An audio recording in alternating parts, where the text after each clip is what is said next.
주님의 은혜가 우리 성도들 모두에게 함께하기를 예수님 이름으로 간절히 축원합니다. 8월이 벌써 시작이 되었습니다. 전반기 끝나고 이제 후반기 시작되었는데 우리가 보는 것처럼 사내들의 완전히 녹음이 짙어져서 성장하는 계절임을 확실하게 느끼게 되어집니다. 우리가 나무 한 그루 풀 한 그루 보면서 성장을 다짐하기 원하며 또 그 가운데 오늘 본문 말씀처럼 예수님의 마음 본받아 하나님의 자녀로 날마다 은혜 누릴 수 있는 귀한 성도들 되시기를 축원합니다. 4단계 방역 조치로 인해서 교회가 지금 비상 시기를 맞이하고 있습니다. 교회에 대한 한 차별적 방역과 또 신앙의 자유에 대한 침해가 계속되는 가운데 예자연에 소속되어 있는 교회들이 교회 폐쇄 명령을 받는 일들이 벌어졌습니다.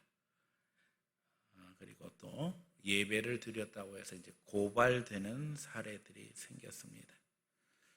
그러나 감사한 것이 이것이 법원으로 가서 행정소송이 진행되면서 가처분 신청이 받아들여지게 되었고 또 경찰서에 고발되어서 조사되는 과정에서도 혐의 없는 것으로 판결이 되어져서 법을 만들기를 했지만은 이 법을 무리하게 적용하고 있는 행정부가 오히려 이제 위축이 되는 상황이 되었어요. 그래서 이 4단계 교회에 대한 조치를 나름 완화하겠다고 해서 새로운 지침들을 내렸는데 그래도 별반 달라진 게 없고 이전에는 절대 대면 예배 안 된다 했었는데 이제는 대면 예배 19명까지만 드릴 수 있고 또 교회 공간이 여럿이 있다면 공간별로도 19명 드릴 수 있다. 이것이 중요한 것이 이제 주일학교 예배를 재개할 수 있다는 이야기고 또 본당뿐만 아니라 다른 곳에서도 예배를 할 수 있다. 이 정도까지 지침이 완화가 된 상황입니다. 그럼에도 불구하고 여타의 다른 곳에 적용되는 것과는 너무나도 차별이 크기 때문에 전국교회의 반발이 상당히 심하게 전개가 되고 있습니다. 우리가 아는 것처럼 이제 수도권만 4단계를 하다가 지금에 와서는 대전이 4단계가 되었고 다른 지역들도 단계가 높아지게 되었지요. 이미 말씀드린 것처럼 호남이나 광주 쪽에서 먼저 이제 여기에 대한 반발이 일기 시작했는데 그 다음에는 부산 영남으로 확대가 되었습니다. 그래서 이제 서울에서는 목사님들 모이기도 힘드니까 부산 영남에서 오히려 이제 전국적인 모임들이 모이는 상황이 되어졌고 더더욱 대전이 4단계 들어가면서 대전에서 지금 교회들이 우리는 전혀 이 방역 지침을 따를 수 없다 해서 우리는 예배를 고수하겠다 하는 운동이 대대적으로 벌어지고 있습니다. 더더욱 이제 큰 변화가 일어난 것이 지금까지 정부의 협조적이던 대형 교회들이 이 예배 자유 지키기 위해서 예자연에 참여함으로써 교계의 저양 운동이 이제는 점점점 커져가는 현실을 맞이하고 있습니다. 그래서 여의도 순복음교회, 사랑의 교회, 명성교회 우리가 알만한 큰 교회들이 대거 이제는 정부의 지침을 그대로 수용할 수 없다 하는 방향으로 따라 나서게 되었지요. 애초부터 우리가 분명하게 분별하지 않으면 휘둘릴 수뿐이었고 또 이것이 이 정부의 지침이 또 법을 만들어서 교회를 압박하는 것들이 사실은 헌법 정신에 위배된 것이기 때문에 교회가 분별력을 가지고 확실한 방향으로 함께 나가기를 기도했었는데 이제는 좀 한국교회가 정신 차리고 이제 자리를 잡아가고 있는 상황에 있습니다. 이 중에 감사한 것이 있습니다. 한국교회가 이번 교회를 통해서 이제 교단과 교파를 초월해서 이 신앙의 자유, 양심의 자유에 도전하는 세력에 대해서 한 목소리를 내기 시작했다는 겁니다. 특별히 대형 교회들이 주춤하고 있는 가운데 작은 교회들 목사님들이 중심이 되어져 가지고 이 신앙을 지키기 위해서 앞장섬으로 말미암아 지금까지 이런 형성을 주도했던 대형 교회들이 오히려 부끄러운 지경이 되고 말았어요. 그래서 성경에 말씀하신 대로 강한 자가 약한 자로 말미암아 부끄러움 당하는 그런 일들이 벌어지게 되었습니다. 더 중요한 것은 개인의 분별력이 필요한 시점입니다. 제가 늘 강조하지만 결국에 자기 신앙은 자기가 지켜야 하는 것이 이 말 저 말 따라가면서 중심 잡지 못하면 그야말로 하나님 주신 축복도 지켜나가기 힘들다는 겁니다. 우왕좌왕할 때가 아니고 말씀 붙잡고 중심 잡고 하나님 바라보고 나가야 한다는 겁니다. 특별히 성장의 달인데 개인적으로 성장이 간절한 것은 성장하지 않으면 그 수준이 어린아이와 같을 수뿐이 없고 심각하면 나르시스트 수준을 벗어나지 못한다는 겁니다. 그냥 자기 중심적인 인간이 되어져서 세상을 착각하며 사는 거지요. 며칠 전 뉴스에 보니까는 파키스탄에서 세계에서 제일 큰 스타 사파이어가 발견되었다는 겁니다. 이 스타 사파이어라는 보석은 사파이어하고는 조금 다릅니다. 그래서 마치 별이 이렇게 막 광채를 내는 것처럼 그런 문양이 드러나게 되어지는데 보니까는 크기가 얼음 머리통보다도 더 크더라고요. 근데 이게 보석상을 하는 어느 부잣집에서 우물 파다가 발견이 되었다는 거예요. 근데 언뜻 보기에는 그냥 사람 머리통보다도 더 크니까 이걸 누가 보석이라고 생각하겠어요. 그리고 우리가 아는 것처럼 보석은 깎아서 이제 잘 다듬어야 되는데 원석이라는 것은 그냥 뭐 표가 별로 안 나잖아요. 그냥 크기가 너무 크니까 이걸 보석이라고 생각을 아무도 못한 거예요. 그래서 우물 파면서 나왔는데 그 주인이 그걸 보고 이건 아무래도 좀 이상한 것 같다. 그래서 전문가에게 감정을 맡겼는데 이게 전 세계에서 지금까지 발견된 스타 사파이어 중에 제일 큰 것이다. 제일 큰 것이라고 할 수뿐이 없는 게 크기가 뭐 사람 어른 머리통보다 더 크니까 그런 보석이 있겠어요. 하여간 그 사람은 뭐 큰 횡재를 했지요. 그런데 여러분 생각해 보세요. 그나마 그 집주인이 보석상이니까는 그거를 이상하게 생각하고 알아볼 국리나 했지 우리 같은 사람이면 그냥 아유 이게 그냥 돌 하나 큰 게 거기서 나왔나 보다 이 정도로 생각하고 기껏 해야지 뭐 정원 구석에다 놔두고서는 뭐 볼까 뭐 이런 생각했었을 거예요. 돈으로 치면은 셀 수 없는 가치인데도 불구하고 그렇다는 거예요. 그래서 성장이 필요하다는 거지요. 뭐 금을 돌같이 봐라. 무식해가지고 금을 돌처럼 보면 안 되죠. 그렇죠? 금을 금인 줄 알고 돌처럼 볼 수 있다면 그것은 대단히 훌륭한 사람이지만 금을 금인지 모르고 돌인 줄 알고 돌처럼 보면 그것은 미련하기 그지없는 일입니다. 그러므로 우리가 성장해야 한다는 겁니다. 지적으로 성장하고 영적으로 성장해서 분별력이 있어야지만 하나님이 주시는 은혜를 누릴 수 있다는 거예요. 뭐 금방석 위에 앉아 있으면 뭐 하겠어요? 그게 금인지 모르면 있으나 없으나 마찬가지 아니에요. 우리가 하나님의 은혜를 누리면서도 분별력이 없으니까 그게 얼마나 귀한지 모르고 사는 경우가 허다하다는 겁니다. 특별히 예수님 안에서 신앙생활하는 이들은 오늘 본문의 말씀처럼 교회 생활 속에서 권면하고 위로하고 교제하고 또 자비를 실천하는데 그 상황에서 성장하지 않으면 그저 소비적인 그리스도인의 한계를 벗어나지 못하게 된다는 겁니다.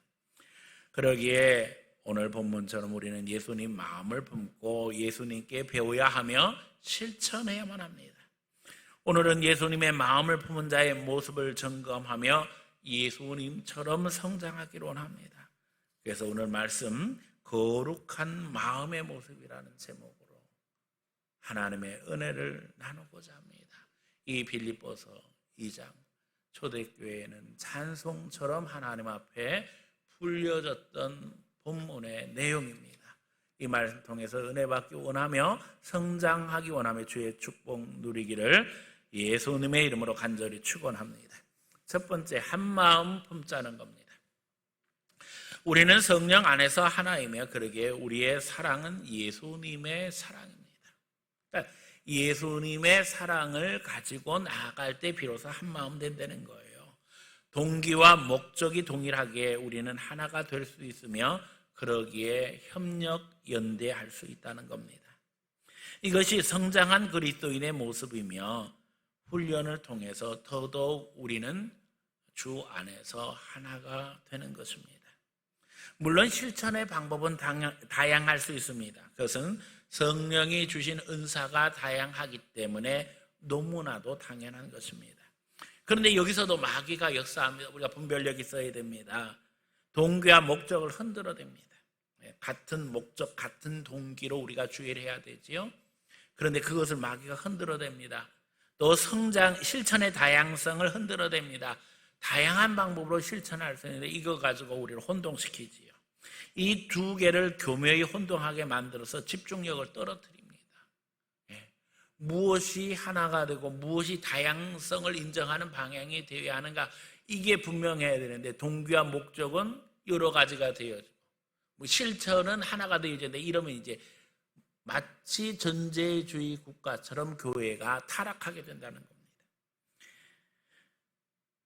교회 안에서 예수님의 사랑으로 인한 감격이 동기가 되고 그것이 목적일 때 우리는 거기서 성령의 은혜를 체험하게 되어집니다. 교회의 모든 행동의 근거 그리고 목표는 너무나도 분명합니다. 예수님의 십자가로 말미암은 감격 속에서 우리가 그 은혜를 체험하고 다른 사람을 그 은혜 가운데 초청하는 것이 바로 우리의 사명이라는 거지요. 그래서 우리가 십자가의 보혈 속에서 이 세상 살아가는 동안에 천국을 체험하고 천국 준비하고 하나님의 영광 드러내는 것인데 다른 동기, 다른 목적을 마귀는 심고 있다는 거예요. 인간적인 교제나 이익이 동기가 되고 목적이 될 때 우리는 비참해지기 쉽습니다. 마귀는 우리를 초라하게 만들고 우울하게 만듭니다. 인간적인 교제, 인간적인 이익이 신앙의 목적이 되어서는 안 된다는 거예요. 그런데 실제로 신앙생활하면서 그런 사람들이 있습니다. 자기의 영향력이나 늘리고 자기 이익이나 생각하고 교회를 출석한다는 거예요. 그러면 교회 생활은 마귀수화에 들어가고 분란 만들고 파범 만들고 다툼 만드는 일에 마귀의 도구 된다는 거죠. 그러니까 마귀는 너무나도 분명히 정체를 파악하고 있어요. 예수님이 복음 증거할 때 세상 사람들은 몰라도 예수님은 어떠한 분인가를 마귀가 먼저 알았었지요. 우리를 대할 때도 마찬가지예요. 진짜 가짜를 마귀가 다 알고 있으니까는 예수 보혈로 체험받고 그 감격 속에서 동기를 가지고 그것이 목적이 되어서 신앙생활하는 사람들과 그렇지 아니한 자들을 분명히 아니까 그렇지 아니한 자들은 마귀 공격이 된다는 거예요. 마귀 공격 대상이 된다는 거예요. 그러니까 분쟁하게 만들고 다툼하게 만들고 시기하게 만든다는 거예요. 더욱이 하나님이 주신 다양한 은사에 근거해서 하나님의 일을 감당해야 되는데 이 다양성을 무시하게 되면 리더십을 상실하게 되고 또 세상에서 흔히 하는 이야기처럼 꼰대 노릇이나 하는 존재로 교회 안에서 취급받게 되어진다는 거예요. 신앙생활을 오래 했으니까 자기 자신은 스스로 교회 어른이라고 착각하는 거예요. 그러나 다른 사람들 보기에는 영적 권위, 리더십이 없으니까 우습게 생각할 수뿐이 없죠. 왜요? 예수님의 십자가에 감격이 없으니까 예수님 닮아가지 못하니까 그런 거예요. 인간적인 모습 가지고 그것으로 폼잡고 흉내내려고 하면 마귀가 오히려 공격하는 거지요. 예수님의 마음을 배워서 우리의 마음을 모아 예수님의 사랑을 실천하는 일에 주력할 때 그리스도의 거룩한 몸으로 살아가게 되며 거기서 하나님의 영광을 드러내는 것입니다. 그리스도의 사랑이 동기가 되고 목적이 될 때 우리는 비로소 그리스도 안에서 권면하며 위로하며 교제하며 긍휼이나 자비를 실천할 수 있다는 겁니다. 그리스도의 십자가에 감격해서 하나님의 자녀로서의 긍지를 갖게 되어질 때 우리가 비로소 권면할 수 있다는 거예요. 왜요? 잘못된 길 가게 되어지면 안 된다는 것을 우리가 깨닫잖아요. 우리를 예수님의 핏값으로 사셨고 하나님의 자녀 삼아 주셨는데 우리가 하나님의 영광 가리는 일을 하면 되겠어요? 안 되겠어요? 안 되지요. 더더욱 믿는 자들이 마귀 공격으로 해서 위기를 만날 때 예수님께서 이미 우리에게 승리 주셨다고 하는 사실로 위로할 수 있는데 다른 어떤 위로가 진정한 위로가 되겠느냐는 거예요. 예수님이 우리 편이 되시고 하나님이 우리 아버지가 되셨다는 것 외에 다른 위로가 무슨 위로가 되겠어요? 긍휼도 마찬가지입니다. 하나님이 나를 불쌍히 여기시는 것을 깨닫게 되어지고 내 마음에 예수님의 마음이 있을 때 비로소 다른 사람들을 향해서 긍휼히 여길 수 있는 것이고 자비를 실천하는 것도 마찬가지예요. 그래서 이런 감격과 기쁨 속에서 주님과 동행해야 되는데 그렇지 않으면 늘 마귀 노름에 놀아나는 거예요. 이 흉내내기 바쁘고요. 권면한다고 하면서도 다른 사람 정죄하고 나는 그 속에 우월감을 느끼는 거죠. 또 위로한다고 하면서도 그 가운데 다른 사람을 우습게 생각하고 깔보고 이런 일들이 벌어져요.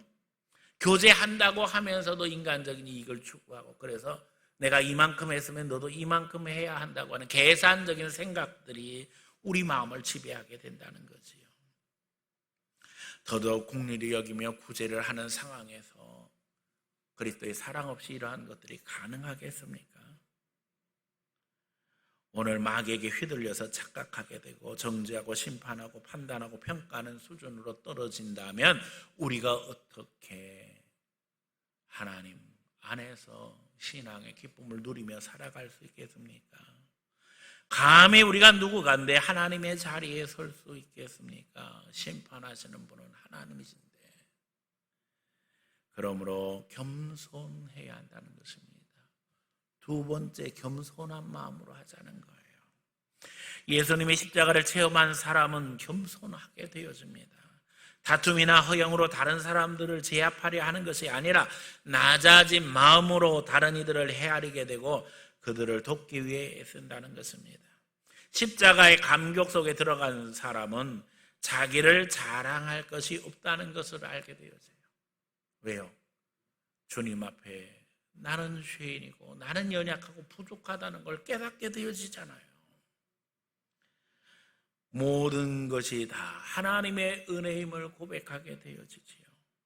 죄 가운데 구원받아 하나님의 자녀된 것은 다 하나님의 은혜라는 것을 우리가 고백하게 되어지는 거예요.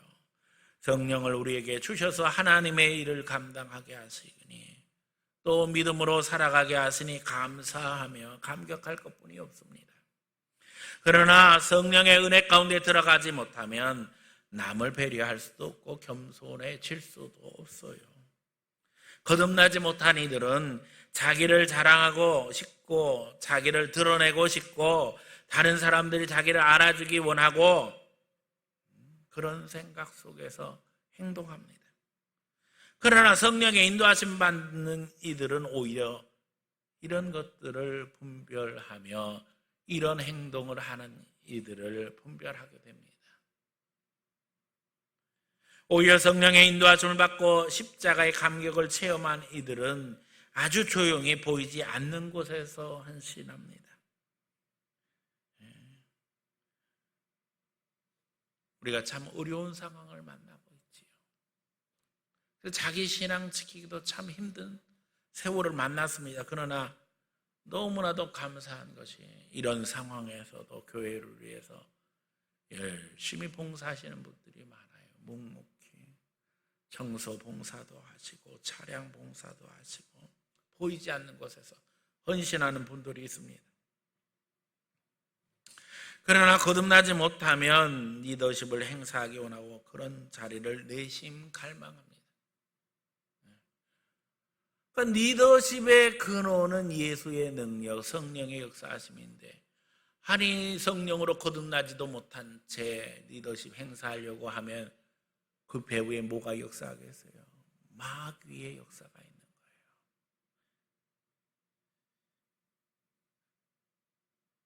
세상 말로 하면 교회 안에서 뽀대 나는 일만 하려고 한다는 거예요.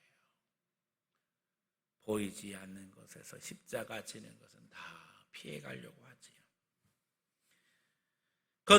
거듭나지 못한 자는 남의 실수를 떠버리며 상대적 우월감에 도취하며 심지어는 다른 이들을 나무에 올려놓고 흔들어 대기도 합니다.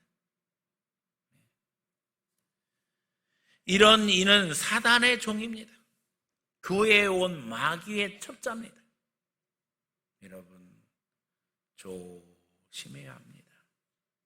하나님의 은혜를 체험하지 못한 자, 성령으로 거듭나지 못한 자는 끊임없이 주님의 은혜를 갈망하며 주여 성령의 역사를 허락해 주세요. 이 시간에도 십자가 붙들고 예수 그리스도로 말미암아 성령으로 거듭나는 은혜 체험하게 해주세요. 그거 외에 기도할 게 없다니까요. 예수님께서 기도에 대해서 말씀하실 때 그러셨잖아요. 세상에 너희 아비들도 좋은 거 줄 줄 알거든. 하물며 하늘에 계신 너희 아버지일까 보냐. 그러면서 너에게 성령 주시지 않겠느냐 하셨어요. 더 좋은 것의 핵심은 성령님입니다. 성령님이 우리에게 역사되면요,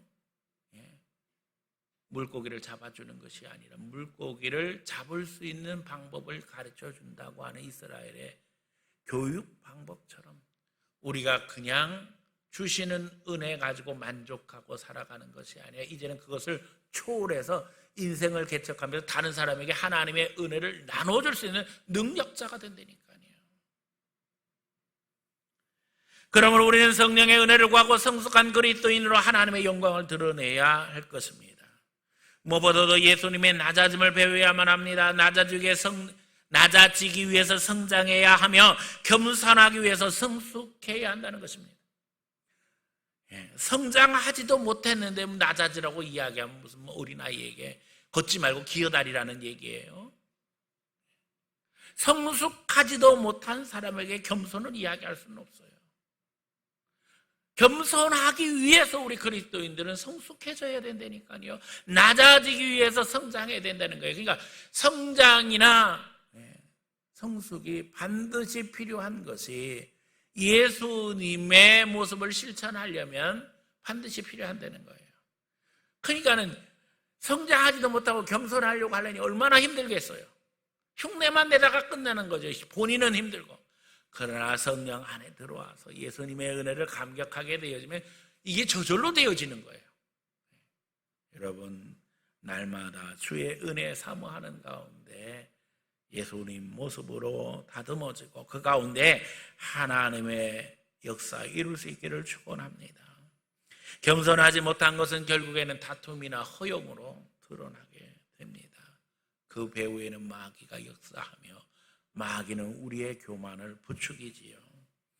하나님은 교만한 자를 대적하십니다. 교만의 패망이 선봉이며 넘어짐의 앞잡이 되는 줄 우리가 잘 알아야 할 것입니다. 제가 가끔 예화 들며 이 큰 개구리 얘기를 하지요. 이 큰 개구리가 황소를 보고 와서 자기 자식에게 이야기합니다. 내가 황소를 봤다. 그러면서 입을 부풀려서 크게 만들고는 이렇게 큰. 그러다가 이 큰 개구리가 입이 터져서 죽고 말잖아요. 오늘 우리가 입만 부풀리면 안 된다는 거예요. 입 가지고 다 하려고 착각해서는 안 된다는 거예요.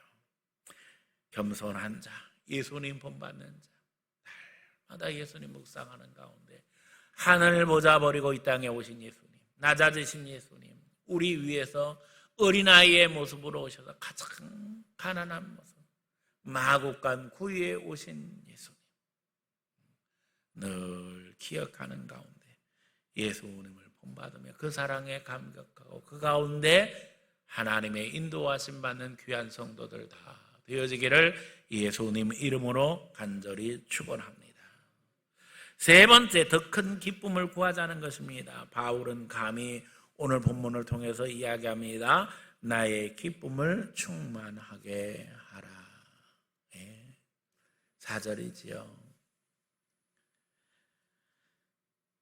우리가 신앙생활 하는 데 있어서 목회자를 위해서 신앙생활 합니까?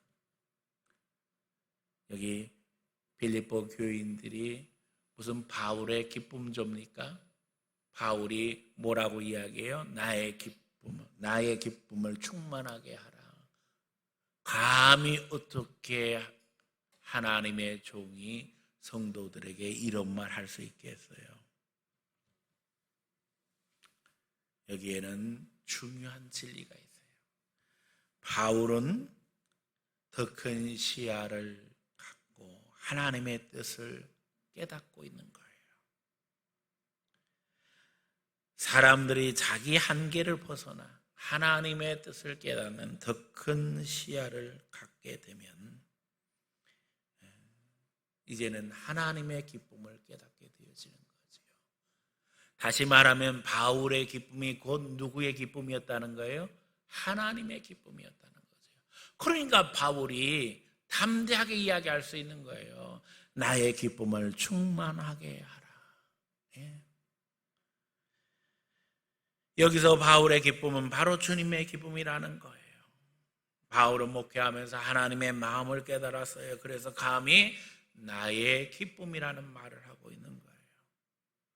제가 지금 이제 29년 7개월이 되어집니다. 목회한 지, 담임 목회한 지 30년 눈앞에 두고 있는데 우리 성도들에게 바라는 것이 무엇이겠어요? 그리고 저 자신에게 바라는 게 무엇이겠어요? 우리가 다 주 안에서 성장해서 하나님의 뜻을 구별함으로 하나님 뜻을 실천하고 그 가운데 주의 복을 누리는 거 아니겠습니까? 그 가운데 기쁨이 있는 줄 믿습니다. 깨닫는 기쁨, 실천하는 기쁨, 또 그 가운데 하나님이 채워주시는 기쁨이 있게 되는 겁니다. 구별하는 것도 힘들고 실천하는 것은 더 힘들지만 그것을 깨달아 알게 되어지고 더욱이 그 결과가 드러날 때 우리는 기쁨 속에 감격하게 되어집니다. 그래서 바울이 하나님의 뜻을 알아 이제 하나님의 기쁨과 하나 된 것처럼 저도 그렇고 우리 성도들도 다 그러하기를 원한다는 것입니다. 오늘 본문에 바울은 이야기합니다. 빌립보 성도들에게 자기 일뿐 아니라 다른 사람들의 일을 돌보는 것이 바로 바울의 기쁨이며 하나님의 기쁨이 됨을 이야기하고 있어요. 4절에 보세요. 각각 자기 일을 돌볼 뿐더러 또한 각각 다른 사람들의 일을 돌보아 나의 기쁨을 충만하게 하라. 교회 사역에서 주의 일을 하면서 내가 감당해야 할 것이 있고 또 다른 사람들 감당해야 할 것도 있는데 사실은 내가 감당해야 할 것만 감당하는 것도 쉬운 일은 아닙니다. 그런데 하나님의 기쁨, 목회자의 기쁨이 되려면 어떻게 해야 된다고요? 남의 것까지 감당해 줄 줄 아는 사람이 되어야 된다는 거예요. 성령으로 거듭나지 못하면 자기에게 맡겨진 것을 감당하면서 힘들기만 합니다. 그러나 성령의 인도하심 받는 사람은 자기에게 맡겨진 것 감당할 때 하나님이 주시는 기쁨이 있음을 깨닫게 되어지는 거예요. 더더욱 여기서 나아가서 다른 이들을 위해서 감당하게 될 때 거기에는 더 큰 기쁨이 있다는 거예요. 서로의 부족한 부분을 헤아려서 도와주고 그것을 통해 공동체가 힘을 얻게 될 때 거기에는 하나님이 주시는 기쁨이 함께하게 된다는 겁니다. 하나님이 왜 우리를 다 교회로 불러 모아 주셨겠어요? 우리가 다 부족한 게 많잖아요. 그러니까 교회 안에서 서로 의지하고 협력하고 사랑하고 그 가운데 인도하심 받으라고 교회로 불러주신 거예요. 어떤 사람은 혼자 신앙 잘하면 될 줄로 알아요. 교만한 사람이죠. 예. 우리가 혼자 신앙생활 잘할 정도로 대단한 인물이 못 돼요. 그렇잖아요. 쓰러질 때도 있고 넘어질 때도 있고 외로울 때도 있고 고독하고 힘들 때 있기 때문에 주님께서 신앙의 동지들을 붙여주셔서 같이 협력하고 기도하고 그 가운데 힘을 얻으라고 하나님께서 교회로 모아주신 거예요. 그리고 예수님 말씀하신 거지요. 내가 너희 머리고 너희는 내 지체니까는 꼼짝하지 말고 잘 붙어 있어라. 그런데 때때로 어떤 사람들은 그냥 혼자 신앙생활 잘하면 된다고 이야기하고 그냥 간신히 예배나 참석하면서 신앙생활 잘하는 줄로 착각해요.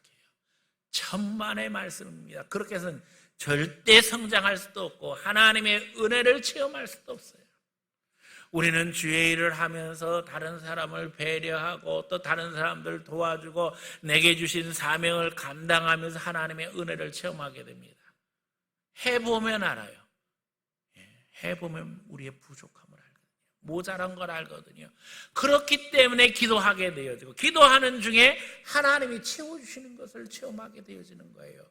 성령의 은사가 그냥 주어지는 것이 아니라 우리가 부족한 것 할 때 하나님 앞에 기도하면 하나님이 필요하신 것을 따라서 분별할 수 있는 능력도 주시고, 그렇죠? 필요하면 건강도 주시고 물질도 주시는데 사람들은 하나님 앞에 헌신할 생각은 하지 아니하고 하나님 뭐 주세요 뭐 주세요 하고 심지어는 조건 걸고 뭐 주면 하겠습니다. 여러분, 그렇게 조건부로 하나님 앞에 나서기 시작하면요 마귀만 틈타는 거예요. 원래 우리는 조건이 되는 게 아무것도 없는데 하나님의 자녀 삼아 주셨잖아요.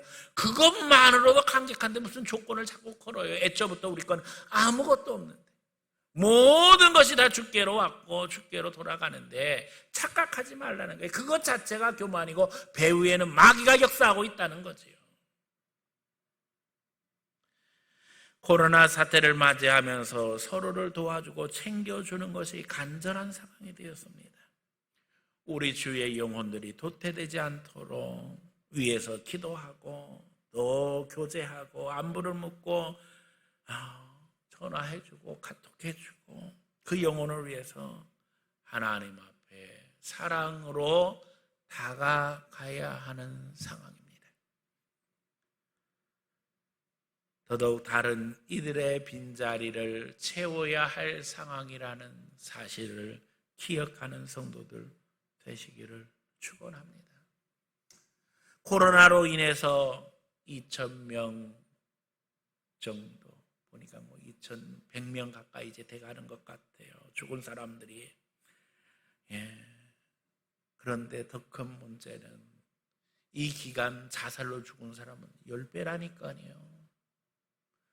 온 나라가 코로나 때문에 그 2,000명 죽는 것 때문에 더 죽을까 봐 난리를 치고 그냥 이것저것 통제하고 심지어는 모이지도 말아라 하는데 사실은 자살로 인해서 죽는 사람은 비교할 수 없을 정도로 많은데 왜 정부는 아무런 노력을 안 하고 있는지 희한하잖아요. 소외되고 병들어가고 지쳐가고 그래서 결국에는 모든 걸 포기하고 여러분 정부가 우리 인생을 다 책임져 주는 게 아니라니까요. 주님은 우리를 교회로 불러 모으시고 거룩한 그리스도의 발이 되어서 그리스도의 손이 되어서 세상에 잃어버린 영혼들을 사랑으로 감싸주기를 원하고 계십니다. 우리가 해야 합니다. 정부에서 다 할 수 있는 게 아니고 세상에 어렵고 힘든 것들이 통제한다고 되어지는 게 아니라니까요. 오히려 격려하고 위로하고 사랑해주고 우리 교회에 가장 연세 많은 권사님 김진수 권사님이라고 계셔요. 이제 거의 95 다 되셨어요. 권사님이 가끔 전화를 하십니다. 목사님 잘 계시지요? 예, 잘 있지요. 제가요 목사님 생각나서 전화했어요. 아유 감사합니다. 그래서 이런 저런 얘기를 하시고는 마지막에 이렇게 이야기하셔요. 목사님 너무나 사랑합니다.